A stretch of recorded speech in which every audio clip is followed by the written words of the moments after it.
Hey tank fans, this is episode 12 of The Art of Warfare. Today we review the WZ-1224. This is the tier 5 premium main battle tank, and I talk about whether or not this tank is worth it. The tank is definitely a brute. The frontal armor is very strong against armor piercing rounds and heat rounds, so you'll bounce most shots that are fired at your upper hull and against your turret, and even if they shoot against the cupola, it's a really small target that only takes partial damage. The only weak part of the armor is the lower plate, the lower half of the lower plate. You can get penned here by AP pretty consistently, but overall it's very strong. The shape charge modifier is pretty low, so you can get penetrated by anti-tank guided missiles, which tend to have very high pen values, so that's really the only thing you need to be worried about frontally. The tank comes with 3 universal retrofit slots, so you can pretty much dial it in as you like. I like to stack the augmented breech lock with chrome barrel lining, so I get max accuracy as well as some damage and reload buffs. If you don't have augmented breech lock, you can use the experimental propellant for the damage or the advanced thermal sleeve to boost your rate of fire. And for the 3rd retrofit slot, I like to use gyroscopic stabilizers, which boosts your aim time and reload. And then for the crew, the first skill that you generally want to select on the gunner is going to be the marksman skill. It definitely helps both with max accuracy as well as min accuracy. So we're going to look at a tier 5 battle here in the new map, Coastal Threat. Main battle tanks generally tend to do well along the A line or C lane. You can go down the I line, but the problem with that is you might get visioned and sniped at while you're trying to make the crossing. So I'm going to head up toward the A and C lanes, even though I've spawned at the very southern part of the map. Now you don't want to go in the A lane if the other side has arty, because you will get shot on the entire way. If there is arty, you can go down the C lane, and that's pretty well protected. I am the top tier for our team, the only tier 5 tank. This tank does get premium matchmaking, so most of the time you'll either be top tier or 1 tier below. One really nice thing about the tank is that despite the really thick frontal armor, you can see it has pretty good acceleration and top end speed. I was clocking about 50 kilometers an hour on the flat, so it can really cover the map pretty well for a main battle tank that has good frontal armor protection. Really the only thing you need to worry about with this tank is managing the very poor gun depression of -3 degrees, so it's really poor at ridge and hill fighting, and I'll talk about this when I get up to a little bit of a ridge. I'm keeping an eye out for their WZs. They have 2 of the WZ-1224, and I know those tanks are going to be very capable of bullying our tanks. So one of those WZs has been spotted up on the A lane, and he's already bullying some of my friendly tanks, and I don't want to be redundant with where those rest of those tanks are. So you notice instead of going up the 9 line and then cutting over to the A lane, what I'm doing instead is moving up across the C lane, and I'm going to take the 5 line around where B5 is, so I can try to get flanking shots on these opponents. And since I know what their general deployment looks like now, I'm going to go ahead and switch over to heat rounds, because I'll most likely be firing at the exposed sides of tanks, and at this tier most tanks do not have countermeasures against shape charge such as ERA.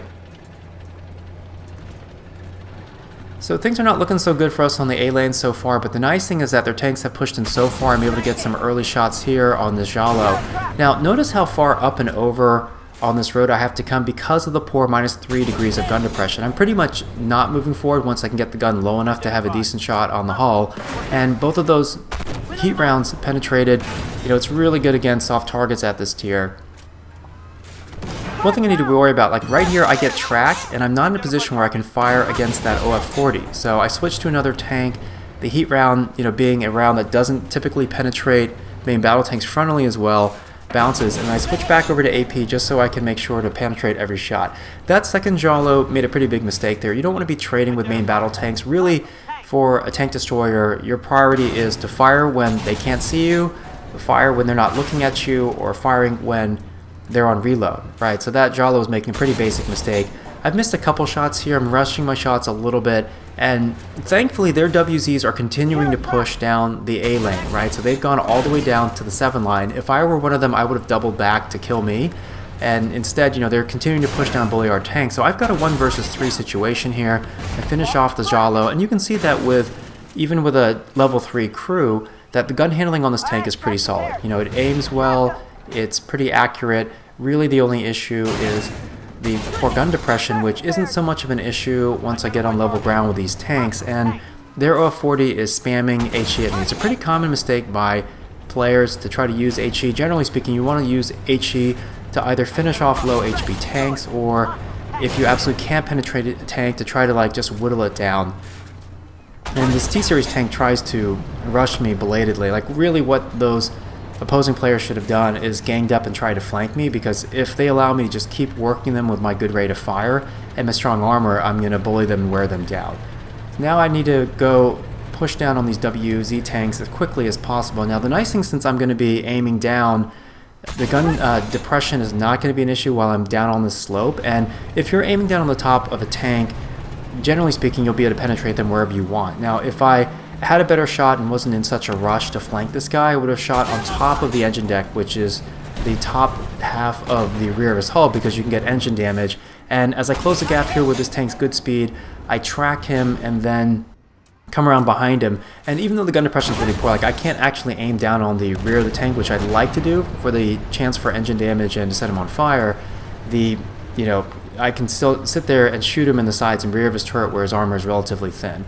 The 300 penetration relative to other tier 5 MBTs may sound a little bit low, and it is, but remember, this tank gets premium matchmaking, and against most tier 5 tanks, if you're aiming correctly, you won't have any problem penetrating.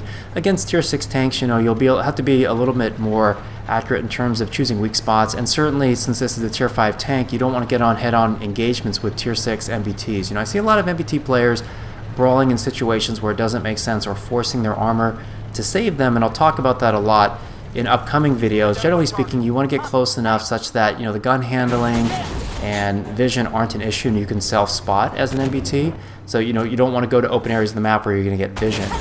Since I'm below this tank, penetrating through his lower plate is really easy, and what he does, he rushes toward me. And this is actually not a bad move here. Like if you're trying to protect your lower plate, what you can do in a tier series tank or a Chinese MBT is just rush your opponent. And the thing though is, once he's face hugging me, he's at such low hit points that that's a trivial shot for me to put through his cupola and finish him off. So as you can see from this tank, like it's very capable of bullying. The mobility is good, the damage per minute is good, the gun handling is very positive. So I think overall this tank is definitely worth picking up if you're looking to get a mid-tier MBT or try to jumpstart your progress on the Chinese MBT line. It's pretty fun. I was very surprised, like when you compare this tank to the Soviet T-Series, I thought that this tank might feel kind of lackluster due to the decreased gun depression, but the frontal armor profile is much better. Like the T-72 by contrast has a weakness in its turret ring, and the cupola is more exposed and can be hit for full damage. So this is a pretty positive tank. It's been fun to drive so far. The mobility was a very unexpected plus, and I think the only downside about having a tier 5 premium at this point in the game is that this is the only tier 5 premium I'm aware of that gets premium matchmaking. So if you want to play this tank, if you queue solo, you can get the benefit of the premium matchmaking. If you're platoon with other players running tier 5s, you'll only get to retain that premium matchmaking if they're also playing a WZ, or maybe in the future some other tank that gets released. So I ended up carrying this battle pretty hard, delivering over 5,400 damage and getting 6 kills. And the most impressive stat though, if you look at this, is not just the damage or the kills, it's the amount of damage that I bounced through this Beefy Armor. Almost 4,500 damage. That really talks to the strength of the armor, and the fact that I was very conscious about just being disciplined about pointing the hull towards incoming fire and bullying other tanks. Speaking of premium tanks, I know that there are some of you who are still looking to get a Chieftain Mark 6 tank, and so I have 15 codes to give away. If you want to participate, what you need to do is post a comment on the video on YouTube, this video, and list a few things. 2 things that you like about Armored Warfare, 1 constructive suggestion you have for Obsidian and my.com in terms of making the game better, and if you watch my videos, you optionally can also post what you most value in them. What I'll do in a couple days is look at all the posts, pick 15 winners, and then send you the codes through direct message on YouTube. So I hope you enjoyed the video. I was planning on covering the Typhoon and VFM next, and if there are other tanks you want to see, please post them in the comments of this video. Hope you enjoyed it. Take care.